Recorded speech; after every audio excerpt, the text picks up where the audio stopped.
The mihi animas chataratole. Give me souls, take away the rest. Father John po, SDB. We are now in the 4th Sunday of Advent. And in this last stretch of our preparation, in this Christmas season, wherein we are going to welcome once again God, Christ in our hearts sa ating mga buhay. It seems our celebration is summarizing everything that we are doing for the past weeks. No, we are being reminded of what are these things, the purpose of these things that we are doing day by day.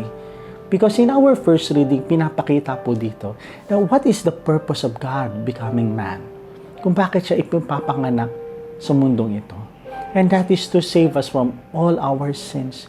Because that is the promise of the Father, that He will save us from our sins and bring back the connection between God and man. At sinusegundahan po ito ng ating pangalawang pagbasa, wherein pinapakita po dito that He is doing the will of God.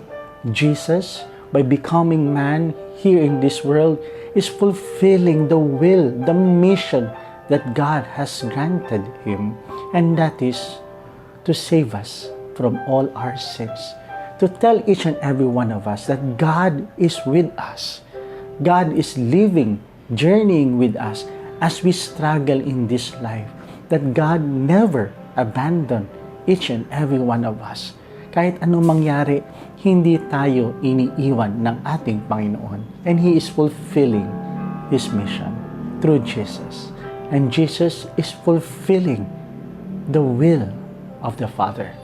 At pinapatatag palalo ito ng ating Ebanghelyo, taken from the Gospel of Luke, chapter 1, verse 39 to 45, wherein bumisita ang ating Inang Maria kay Elizabeth.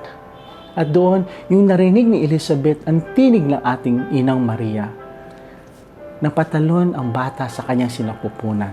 At napakaganda ng sinabi ni Elizabeth, "Sino ako upang bisitahin ng ina ng aking Panginoon?"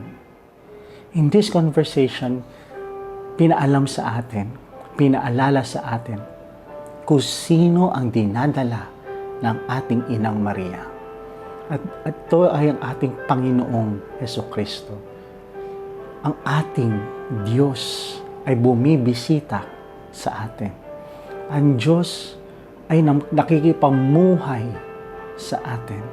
At hari nawa, ang kanyang pagdating ay magbibigay ligaya sa atin na tulad ng sanggol sa sinapupunan ni Elizabeth, napapatalon sa tuwa.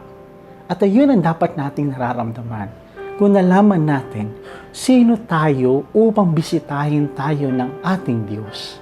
At ito po yung sinisimbolo ng ika-4 na kandila, pagmamahal.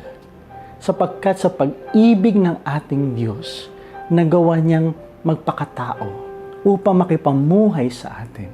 Ipaalam sa atin at ipadama sa atin na hindi tayo iniiwan ng Diyos sa ating pagkakalugmok sa kasalanan. Bagkus, tayo'y sinasamahan niya at binabangon niya tayo sa ating pagkakamali. Ito po ang simbolo na binibigay sa atin ng ating selebrasyon ngayon. God is with us, bringing salvation to each and every one of us out of His love to us. At ang ganda din po na pinapakita ng ating Ebanghelyo.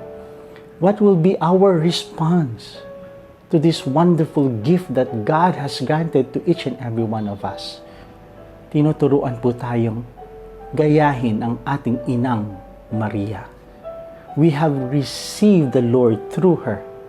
Now, our mission in this present time is to bring Jesus to our brothers and sisters, that through us, through our life, through our kindness, through our mercy and compassionate heart, other people will say, indeed, God is present among us through each and every one of us. Tulad ni Maria, dinala niya ang Panginoon sa kanyang kapwa. I think this is the message of our celebration now.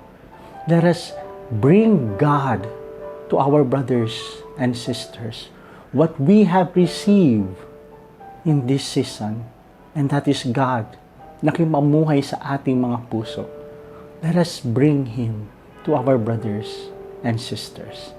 Let us allow them to experience love. Allow them to experience mercy, compassion, care, and understanding as God has allowed us to experience it. I think this is the meaning of our celebration. God is reminding us what He is willing to do to each and every one of us at kung anong ginawa niya dahil sa Kanyang pag-ibig sa atin. At ngayon, sinasabihan niya tayo, kung anong natanggap nating pag-ibig mula sa Kanya, harinawa, ito ang pag-ibig na ibibigay natin sa ating mga kapwa. And through us, we can say that indeed, God is with us. So once again, my dear friends, God bless us all.